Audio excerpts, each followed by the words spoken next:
Los gigahercios de los procesadores. Probablemente nunca te preocupaste saber a cuántos gigahertz va tu procesador, o siquiera sabes para qué son los gigahertz de tu procesador, ni qué importancia tienen.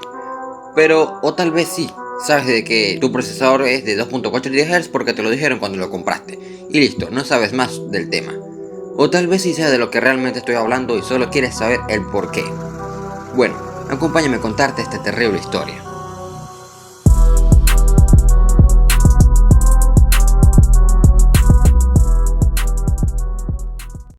Para hablar de gigahertz, lo mejor es empezar por los hercios, la unidad de la que parten. Los hercios son una unidad de medida que se encargan de las frecuencias, y que cuando hablamos de procesadores miden las activaciones por segundo. Si un procesador corriese a 1 hercio, significaría que se activaría una vez cada segundo. Pues sí, lo correcto sería hablar entonces de hercios por segundo o gigahercios por segundo. En resumen, 1 hercio, una activación. Pero cuando hablamos de activación nos referimos al procesador completo, no a una única instrucción parcial. Cuando un procesador se activa, puede llevar a cabo multitud de operaciones de forma simultánea. Y si está bien optimizado el software que se encarga de gestionarlo, las operaciones serán aún más abundantes. Así entonces, 1 GHz significa que el procesador se activa 1000 millones de veces por segundo. Uno de los últimos que salió para móviles es el Snapdragon 730, que corre a 2,2 GHz por segundo. Eso significa que se activa 2000 millones de veces cada segundo. Y ese número significa solo eso, el número de activaciones, no su potencia. Antes de continuar vemos un poco de historia. Los Pentium 4 fueron procesadores buenos para su época. El primero fue lanzado el 20 de noviembre del 2000 y funcionaba a 1.4 y 1.5 GHz, pero fue para mayo del 2005 que se lanzó el popular Pentium 4 de 3.8 GHz.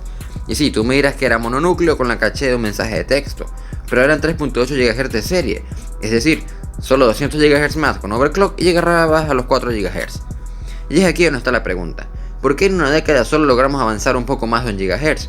Y en media, porque el promedio de un procesador actualmente es de 2.2 hasta 3 GHz, sin contar los núcleos.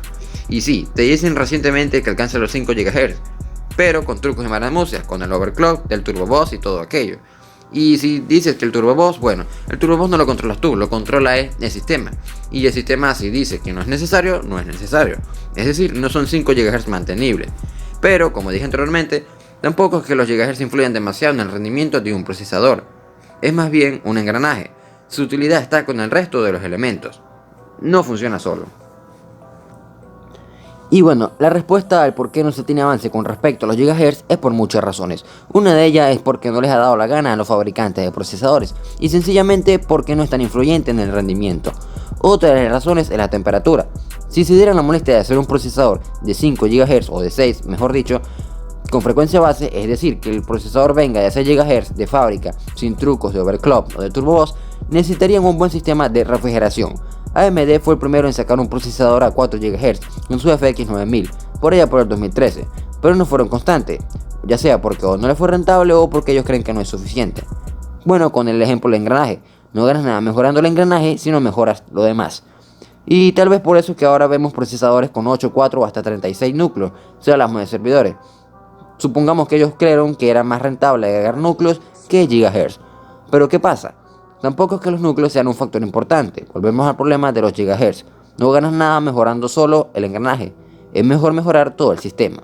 Y si no entendiste esto último, ven y te lo explico. Usemos un caso hipotético de la vida real para representar el ejemplo del problema de los núcleos. Supongamos que tú y 3 amigos jugarán a la Fortnite en un solo PC. Tú y tus amigos harían el papel de los núcleos, y las tareas son encender el PC, buscar el juego, descargarlo y finalmente jugarlo. Si se le asigna una tarea a cada núcleo, eventualmente terminaría más rápido, en teoría. Pero ¿qué pasa? No puedes buscar el juego si la PC aún está encendida. Obviamente no puedes jugarlo si no lo has descargado. Estas tareas ameritan que se ejecuten secuencialmente, es decir, que primero se encienda la PC, luego se busque el juego, luego se descarga y al final se juegue. Eventualmente tendría como resultado que 3 núcleos vaguen mientras los otros hacen todo. Llevando eso a la informática, obviamente no sucede con todos los programas, pero sí con ciertas tareas que necesitan ser secuenciales. Por ejemplo, la desinstalación del programa. Si has hecho desinstalaciones múltiples, has notado que no puedes hacerlo. Simplemente necesitas que se desinstale uno, luego otro y luego otro. No puedes hacer desinstalaciones múltiples, porque el sistema no lo permite. En fin, para el caso de los gigahertz se aplicaría el mismo ejemplo, con la condición de que todo ocurra más rápido. lo que quiere decir que pueden ocurrir errores en el proceso de encenderlo, de buscar el juego y de jugarlo. Lo mismo ocurre con el procesador, solo que no ocurren esos problemas tan ficticios, sino que a la hora de que el procesador equivocarse ocurre un pantallazo, se apague y errores así, o hasta puede acabar con la vida del procesador. Pero bueno, como ves, la eficiencia de un procesador no viene dada por los gigahertz ni los núcleos por separado, sino con todos sus elementos en sí, que tenga un buen software y que se optimice el programador de tareas del procesador y también con una buena refrigeración. Finalmente espero que hayas entendido el porqué. Claro que eso no es una excusa que con los grandes avances que se han dado en la tecnología no se hayan desarrollado mejores procesadores. Pero bueno, son empresas, así que nos vemos en una próxima edición.